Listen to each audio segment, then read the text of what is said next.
If God is love, why is there so much pain? That question has shattered more faith than every atheist argument ever written. It shattered mine once. And the easy answers, it's a mystery. Just believe. They don't hold weight when you're the one bleeding. But there is an older answer. One that doesn't flinch. One that says, evil isn't a glitch in God's plan. It's the fallout of a war that began before the world was made. A war over the character of God himself. And the strangest part of that war is this. God could have ended it in a heartbeat. He chose not to. And the reason he chose not to is the most important thing you may ever understand. Before there was rebellion, there was harmony. Not the sentimental harmony of greeting cards, but something architectural, living. Every being in the courts of heaven had a place, and every place was an expression of something deeper than itself. At the center of that order stood the Father, the eternal source. And beside him, the Son, Michael, through whom every world was made, every law given, every word of creation spoken. In the beginning was the Word, John writes. The Son was the living expression of the Father's mind. The law of God was not a rule book bolted onto creation. It was the very logic by which love, freedom, and being itself could exist coherently. And surrounding the throne stood the angelic host, ordered, joyful, free. Among them, one stood higher than all the rest. Ezekiel calls him the covering cherub. Isaiah calls him son of the morning. We know him later by another name, Lucifer. Full of beauty, perfect in wisdom. His brilliance second only to the sun's. He guarded the throne. His wings veiled its light. His voice led the choirs of heaven. If you've met him before the fall, you may have worshipped him by mistake. And that, it turns out, was exactly the problem.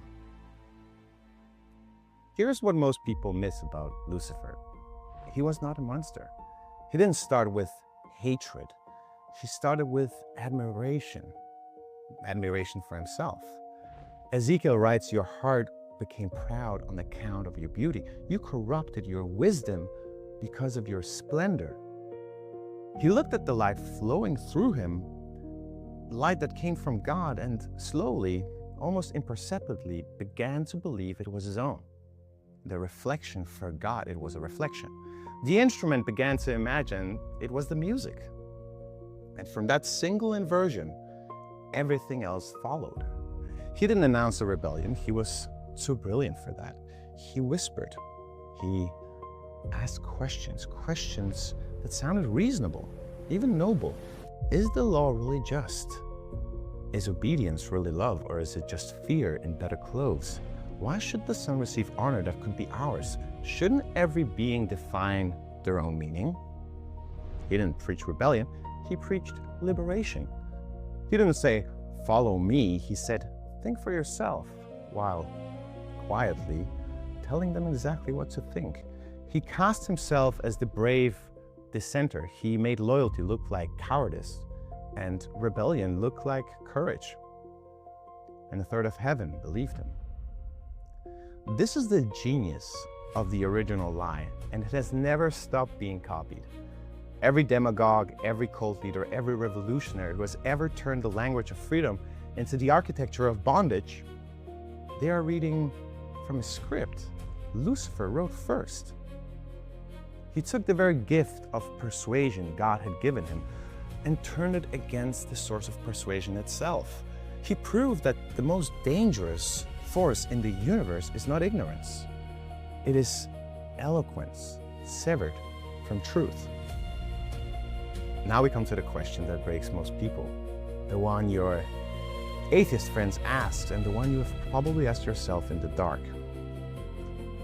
If God is all-powerful and Lucifer was clearly in the wrong, why didn't God just end it? One word, one act of will, problem solved. No fall, no Eden, no suffering, no cross. Why the long agonizing detour through 6,000 years of human history?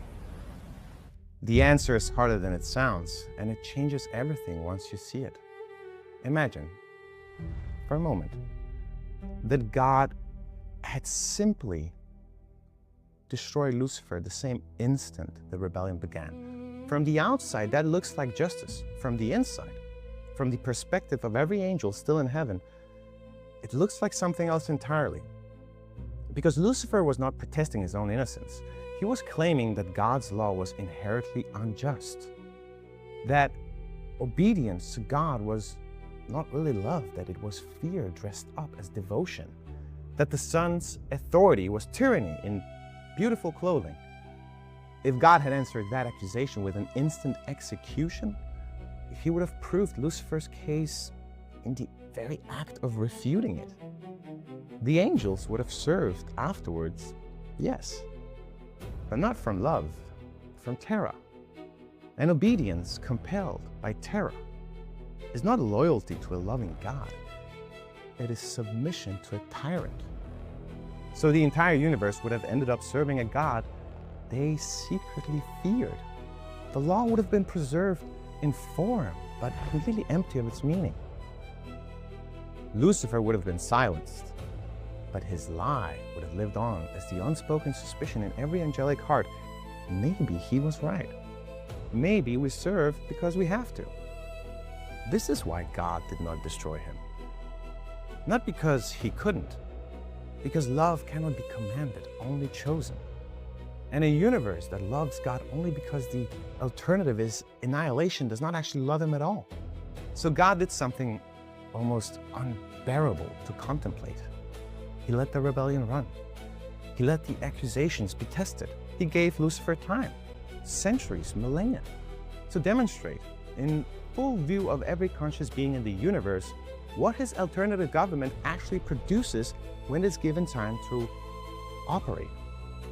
This is why the Apostle Paul says we are made a spectacle, a theatron, to the world, to the angels, and to men. The universe is in session.